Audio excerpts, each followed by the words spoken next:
আসসালামু আলাইকুম, কেমন আছেন সবাই? আজকে চলে আসলাম অনেক রিকোয়েস্টেড একটা ভিডিও নিয়ে। সেটা হচ্ছে পাটিসাপটার পিঠা। অনেকেই জানতে চেয়েছেন দ্যাট আপু পাটিসাপটা পিঠাটা কিভাবে বানান সেটার রেসিপি দিবেন। তো আমি আজকে খুব সহজেই এই পাটিসাপটা পিঠাটা কিভাবে বানাই একদম মানে ফুল রেসিপি দিয়ে দিব। খিরসা থেকে শুরু করে পাটিসাপটার যে ব্যাটারটা সেটা কিভাবে বানানো হয় এভরিথিং। সো হোপফুলি আপনাদের কাছে ভালো লাগবে। আর এই যে একটুখানি দেখিয়ে নিই পাটিসাপটাগুলো দেখতে কেমন হয়েছে। সো প্রথমে দর্শনধারী তারপরে গুণ বিচারি। যদি পিঠাটা দেখতে ভালো লাগে তাহলে ফুল রেসিপিটা দেখতে অবশ্যই ভুলবেন না। আর হচ্ছে অবশ্যই কমেন্ট করে জানাবেন কেমন লাগলো এবং কারা এই রেসিপিটা ফলো করেছেন। তো প্রথমেই আমি যেটা করেছি 1 টেবিল চামচ ঘি নিয়ে নিয়েছি একটা প্যানের মধ্যে। আর এদিকে শুকনো চালের গুঁড়া আমি ভিজিয়ে রেখেছিলাম ওভারনাইট গতকালকে রাত্রেবেলা, কজ আমি এটা বাজারের কেনা গুঁড়া ব্যবহার করি সেজন্য ভিজিয়ে রাখি। আর ভিজিয়ে রাখলে ওই গুঁড়িটা দিয়ে পিঠা বানান বা যাই করেন সুন্দর হয়। সো ওই ভিজানো গুঁড়ি থেকে আমি এখানে এই ঘিয়ের উপর 3 টেবিল চামচ গুঁড়ি দিয়ে দিলাম একটু ভাজা ভাজা করার জন্য। সো আমি প্রথমেই চলে যাব খিরসার প্রসেসিংয়ে। আমি খিরসাটা কীভাবে বানাই সেটা আগে দেখাচ্ছি। আর এটা একটু হালকা ভেজে নিব, তাহলে চালের গুঁড়ির যে একটা কাঁচা গন্ধ থাকে সেটা খিরসার মধ্যে আসে না। আর অল্প একটু চিনি দিয়ে নিব। চিনি আর এটা ভাজা হলে সুন্দর একটা স্মেল আসে, হালকা একটু ক্যারামেল স্মেল আসে, বাট আমি কালারটা কিন্তু ক্যারামেল করব না। আমি এখনই এটার মধ্যে মিল্ক অ্যাড করে দেব। সো মিল্ক অ্যাড করে দেওয়ার পরে আমাকে যেটা করতে হবে, আমাকে অপেক্ষা করতে হবে এটাকে নেড়ে একদম খিরসার পর্যায়ে নিয়ে যাওয়ার জন্য। সো আমি যেহেতু ওই চালটা একটু ভেজেছি, একটু গিটলি হয়ে গেছে, কোনো মানে সমস্যা নেই। এটা একটু নাড়লেই ঠিক হয়ে যাবে। এই যে আমি এভাবে একটু ভালো করে নেড়ে চেড়ে দিচ্ছি, এগুলো সব স্মুথ হয়ে যাবে ভালো করে নাড়ার পরে। আর এই খিরসাটা হতে কিন্তু খুব বেশি সময় লাগে না, আমার 5 থেকে 10 মিনিটের মতো লেগেছিল। উইদিন 10 মিনিটস এটা হয়ে গিয়েছে। আর যখন এরকম ঘন হয়ে আসবে আমি দিয়ে দিয়েছি কনডেন্স মিল্ক। তো আমি শুরুতেই কিন্তু অল্প একটু চিনি দিয়েছিলাম কনডেন্স মিল্ক দিব বলে। কনডেন্স মিল্ক না দিলে আপনি বেশি চিনি দিতে পারেন, আর মিষ্টিটা সম্পূর্ণই আপনার স্বাদ অনুযায়ী। তো এই হয়ে গেল। আমি এখন এটা দিয়ে একটু নাড়বো। কনডেন্স মিল্কটা দিলে কিন্তু আবার একটু পানি ছাড়ে। তো দেখা যায় যে আমার যেই ঘনত্বটা ছিল এই খিরসার সেটা আবার একটু লিকুইড হয়ে গিয়েছে। সো মিনিট 2 নাড়ার পরে কিন্তু আবার ঘন হয়ে যাবে, খুব বেশি সময় লাগবে না। তো এই যে খিরসার ঘনত্বটা আমি দেখাই, একদম হালুয়ার মতো যখন হয়ে গেছে আমি তখন এটা উঠিয়ে ফেলেছি। আর এটা এখন আমি একপাশে রেখে দিব ঠান্ডা হওয়ার জন্য। সো খিরসা হয়ে গেল। এটা হচ্ছে মেইন প্রসেসিং। অ্যান্ড দেন আমি চলে যাব ব্যাটারটা তৈরি করতে। সেই যে চালের গুঁড়াটা আমি ভিজিয়ে রেখেছিলাম পানি দিয়ে, তার সাথে আমি গ্রেটার দিয়ে একটু খেজুরের গুড় দিয়ে দিচ্ছি। খেজুরের গুড় না থাকলে চিনিও দিতে পারেন চাইলে, বাট আমার কাছে খেজুরের গুড়ের কালারটা ভালো লাগে, সুন্দর একটা স্মেলও আসে। তো যেহেতু আমি খিরসাতেই সুইট দিয়েছি, এখানে খুব বেশি খেজুরের গুড় দিইনি, অল্প পরিমাণ দিয়েছি যাতে ব্যাটারটা একটু হালকা সুইট হয়, খেতে ভালো লাগে, আর কিছুই না।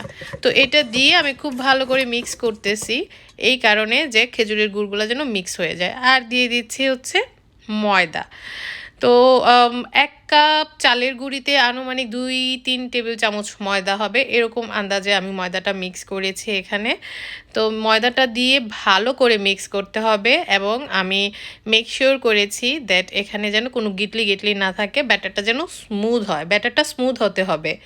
সো এটা একটু ভালো করে নাড়লেই হবে, মিনিট খানেক দেখবেন এই যে সুন্দর স্মুথ হয়ে যাচ্ছে, ঠিক এরকম স্মুথ হতে হবে। আর এটা 1 মিনিট নাড়লেই হয়ে যাবে। এখন আমি এটাতে অল্প করে পানি অ্যাড করব। তো পানি অ্যাড করে আমি এই ব্যাটারটাকে একটু লিকুইড করব। এই লিকুইডের পরিমাণটা এরকম হবে লাইক আমরা যেরকম চিতই পিঠা বানাই, চিতই পিঠার চাইতে আর একটু হালকা হবে, এতটা ঘন হবে না। লাইক বেশি ঘন হলে হচ্ছে ক্রেপটা হবে না, পাটিসাপটার যে ক্রেপটা তৈরি হয় ওইটা হবে না। আর হচ্ছে বেশি পাতলা করলেও ওইটা ফেটে যাবে। সো ঘনত্বটা হবে চিতই পিঠার চাইতেও আরেকটু পাতলা। তো এই লাইক এখন আমি এটার মধ্যে প্যানটার মধ্যে অল্প একটু তেল স্প্রে করে নিয়েছি, বা টিস্যু পেপার দিয়েও তেল দিয়ে দিতে পারেন। আর এই যে রুটিটা ঘুরায়া এভাবে দিয়ে দিলাম। 1 মিনিটও লাগবে না এটা হতে, দেখবেন আস্তে করে গা থেকে ছেড়ে আসতেছে রুটিটা হয়ে যাওয়ার পর। ঠিক ওই সময় আমি এই যে সাইড দিয়ে ছেড়ে আসতেছে, তো ঠিক ওই সময় আমি খিরসাটা দিয়ে দিচ্ছি। এই একদম সহজ একটা পিঠা, বাট খেতে সেই মজা। পাটিসাপটা কার না ভালো লাগে বলেন? আমার তো ভীষণ ভালো লাগে। তো এটা খুব মানে ধস্তাধস্তিও করতে হবে না, সুন্দর করে প্যানের গা থেকে ছেড়ে আসতেছে ক্রেপটা। তো এখন জাস্ট হচ্ছে আলতো হাতে এটাকে উল্টে দেবার পালা। ভয়ের কিছু নেই, খুব আলতো হাতে এটাকে উল্টে দিলেই হয়ে যাবে। এই যে খুব সুন্দর করে প্যানের গা ছেড়ে কিন্তু চলে আসছে।